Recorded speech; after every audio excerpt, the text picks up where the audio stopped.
Hi everyone, Sure with Small Pets here. So I'm back with episode 2 of our 5 Myths About Small Pets series, and today's featured pet is guinea pigs. Guinea pigs I've been keeping for almost 5 years as an adult, and I currently own 12. Now, I will be talking about guinea pigs and the myths about them as if I was only talking about like having 2 or whatever, like the standard amount, because the myths about having a dozen are hilarious, but that's another video. Anyway, featured in this video we have Moody, Mad Eye, running away, the Peruvian. The black and white boucle is Lilo, and in the tunnel, hiding from life, is Hugh, our Lunky. Now, these 4 girls are just going to help me film the next couple videos because they're out for a playtime before some of them get trims. Anyway, the first myth is that they are dirty and they stink. Anything that's put in a cage that's only like the size of 3 of them in total is gonna smell after a week if you only clean them once every week and you give them the same place to poop that they give them to eat. This myth comes from just people who have generally kept guinea pigs in store and pet store sized cages for a really long time, and who have been told by the pet store that you only clean them out once a week. And you put a layer of newspaper down and a few shavings down and they're good for a week. And of course they're going to stink. First off, pee mixed with hay is gross. So if you're giving them hay and they're in a cage that's smaller than that pink rug, it's going to smell within a day. And so then if you're planning on leaving it for a whole week, of course it's going to smell. That's not an appropriate sized cage.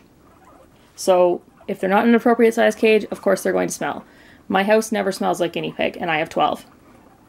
It's because everybody's in appropriately sized cages and they get cleaned out at the appropriate amounts of time. Can we maybe stop arguing? Mom's trying to film. Myth number 2. Male guinea pig pairs never work out.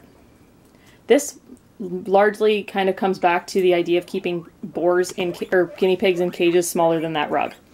Naturally speaking, if you're going to throw 2 guinea pigs in a cage that small where even one of them is territorial, it's going to end badly. It all comes back to housing them appropriately and understanding that every guinea pig has a different personality. I've had 2 boars together for nearly 5 years and I've never had one falling out. That's because, 1, we made sure that we got Little John young, so that helped. But also, they were always in a cage with lots of space where they could, go to their own space in their own place if they needed to give themselves a little bit of a timeout. That made all the difference in the world. Honestly, it was huge. So it's got nothing to do with gender of pig. It's got everything to do with the kind of cage you have and the personality. Number 3, they are easy to look after. Guinea pigs are more work than my dog. And I'm not just saying that because I have 12. I'm saying that as somebody who had only 2 guinea pigs for almost 2 years. And that was 2 guinea pigs with shorter hair. So it's not like me coming from a place where I've got all these funky haired guinea pigs. This is me just saying guinea pigs are a lot of work. Not only can like 8 million things go wrong with them at any given time, which is not me exaggerating. It always feels like something's up. We were dealing with a fungus quarantine for a month, and then then Minerva had a stroke. Robin Hood is dealing with heart failure, and then it's always something with guinea pigs, and that's just their health stuff. Then you have to factor in grooming, you have to factor in making sure they're eating well, you have to be aware of their gut movements, because guinea pigs seem to go into bloat like it's going out of style. For me, they're very problematic pets. They're lovely, and I love them to death, but they seem to create a lot of problems, and they are not easy to look after. They're very difficult to tame properly without freaking them out, and finding the right personalities to live together can be tricky, and just always being aware of everything that can possibly go wrong, it can be exhausting. Myth number 4, pellets are the main part of a guinea pig's diet. So many pictures on Instagram, I see like a full bowl of pellets in a guinea pig cage and like no hay or very little hay. And I'm like, girls, like, gosh, come on, folks. Hay is actually the number one part makeup of any guinea pig's diet. It is 80% or higher. I like how my girls are just having a crisis and I'm just filming over it, whatever.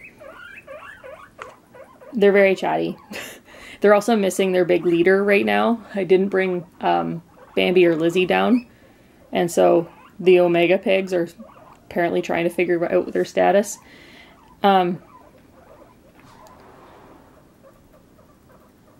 But yeah, hay is the number one part of their diet.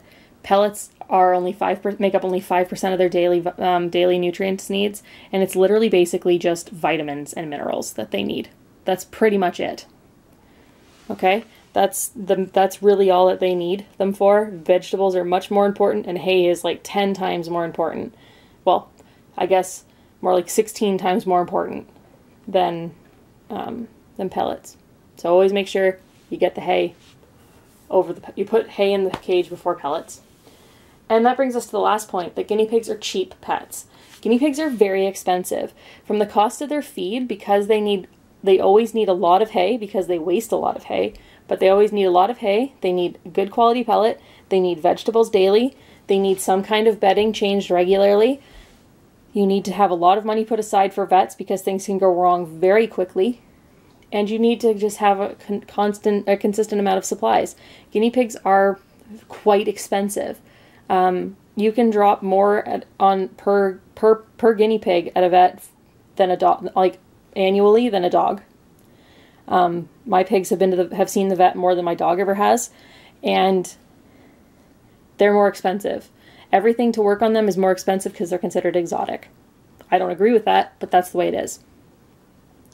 So guinea pigs, just to recap, guinea pigs aren't dirty. Male pairs do work. They are not easy to look after. Hay is the most important part of their diet. And they are not cheap. Those are the 5 myths about guinea pigs. This isn't quite as like super sunny as I wanted it to be, but these are the realities about guinea pigs, and I hope that helped. Anyway, the next one we will do is 5 myths about chinchillas, and stay tuned because we've got more pig videos coming up. Take care, everyone. Be good to one another. Bye-bye.